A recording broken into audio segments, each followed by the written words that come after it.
Hello lovelies! After I posted my book review of 11/22/63 by Stephen King, where I talked about wanting to watch the Hulu series, some of you have been asking me what I think about the series so far, and I will do updates about this along the way. I won't do one after every episode, but probably about every second episode or so.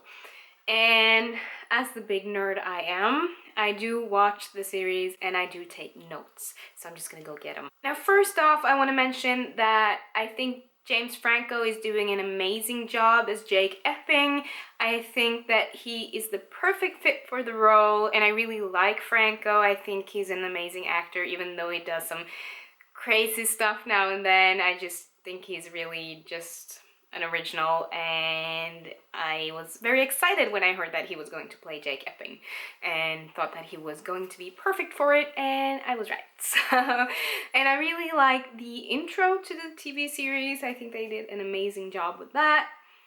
That being said, my overall feeling about the series so far is that I'm skeptical. I love how the series is made. I love the suspense of it all, the actors. I think all of that is done perfectly. The thing that I feared going into this, the same thing that they did with Under the Dome was going to happen with this one, and that is that they are going way off the actual plot line of the book. So far, they haven't done too bad. They do kind of branch out a little and have some creative freedom there where they change some things up, and I do understand that they have to do that because of TV being a totally different media and they don't have the same time to actually develop the characters for us.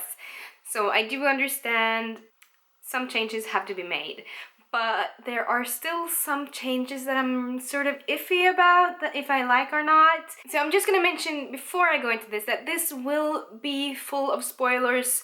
So if you don't want to get spoiled and you haven't read the book or watched the series, I would recommend that you turn it off right now and come back to look at it later on when you have either watched or read it. But if you don't mind being spoiled, then stick around and we'll dive into this. The first thing that I really reacted to was the fact that it changed the date when he went back in time to 1960 instead of 1958. And that had me kind of going, ugh, oh no, they are going to use less time back in the past than they did in the book, and how is this going to work? And yeah, so I'm a bit iffy about that, but so far it's okay. Actually, the second thing that I really was kind of unsure if I liked about it is the way that Jake travels into the past, and in the book he arrives in the past sort of behind it all, not in the middle of the street where everyone is walking, and I thought that that was more realistic. But in the series he just walks right into the street where there are lots of people, and I just found that to be a little unrealistic. Why wouldn't any one of them notice him either going in or out? So I found that to be a little weird. And the thing about the yellow card man is that in the book, he's really a really important character, and you see him a lot, and there's sort of a routine about him whenever Jake goes back into the past. But in the series, the yellow card man just kind of appears here and there, and I'm thinking that maybe they will introduce him as more and more of a relevant character to the story, but they've chosen to do that throughout the story instead of the beginning, so we'll see how that goes. I also thought that the actual going in and out of the past and the present was kind of simplified too much. It was just too easy for him to just walk back and forth. In the books there were a lot more kind of exploring around it, and he kind of had to feel his way through to get in and out and mark the path so that he could find his way back to the present, and I kind of missed that because I found it to be a little weird that it was just so natural for him. And why did he keep the name Jake? In the book, when he goes back into the past, he changes into George, but in this TV series, they've had him keeping the name Jake, but just changing his surname. I don't know why they did that.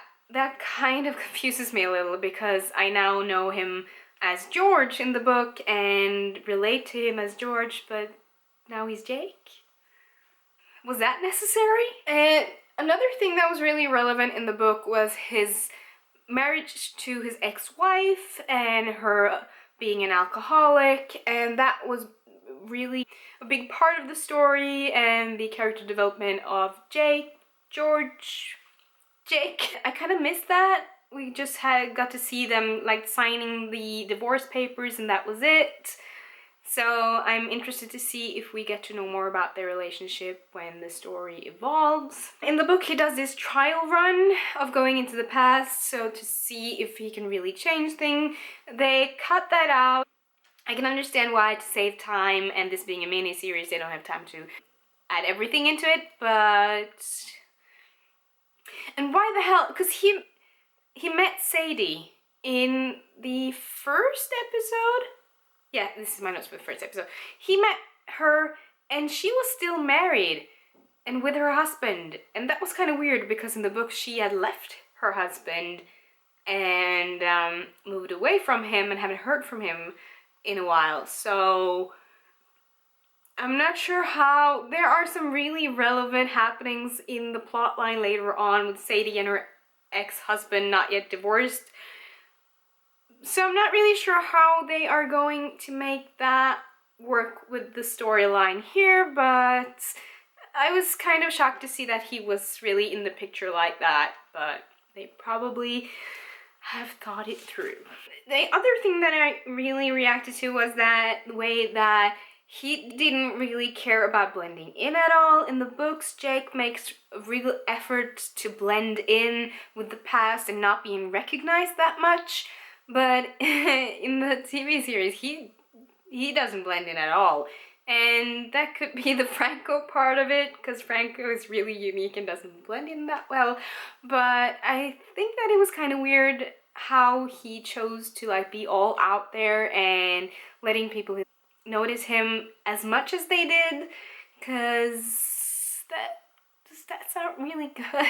Past doesn't want to be changed, and you don't really want to be remembered as the guy that suddenly showed up. So that was kind of weird. And the fact that this could be why they chose not to name him George is because of the other character George, so that we wouldn't get too confused by that. Could be. And this also was kind of weird to me, that Jake was so into getting to know George and following him around. And because he's not really a character that you get to know much about before quite a long time into the story in the book, so for some reason he's very much into the story very early on, and we'll see why. So that was the notes I had for the first episode. And the second episode, I don't have that many notes really. We got to know Frank in the second episode. Here also they involved Frank a lot more than they did in the book, and that's probably a good choice, because he's such a psychotic character that you do want to see this. There's something about us people, we do want to get closer to the psychos and get to know them better, and I'm just the same. That's why I enjoy Stephen King's books so much. They're filled with psychos and weird people, and you just want to get into their brains and know what the heck is going on. And so Frank being a bigger part of the story, I can understand that, and that's really okay. I had some thoughts about the whole slaughterhouse scene. That is not something that was in the book at all, and I just had me cringing, and I know that's probably what it was supposed to do to us, but but it's okay, it's okay. That being said about the slaughterhouse scene, it was a really good way of portraying just how psychotic and scary Frank is, so well done about that. What was the thing about the ending of the second episode where he suddenly spoils the part of him being a time traveler? Why? And I thought that the murder of Frank was really done too easily. Just happened too fast. So those are the notes that I have about the first and second episode of 11/22/63. If you've watched the series too, I would love to discuss with you. Tell me in the comments down below what you think about it. Thank you so much for watching, guys, and I will see you in my next video soon. Bye.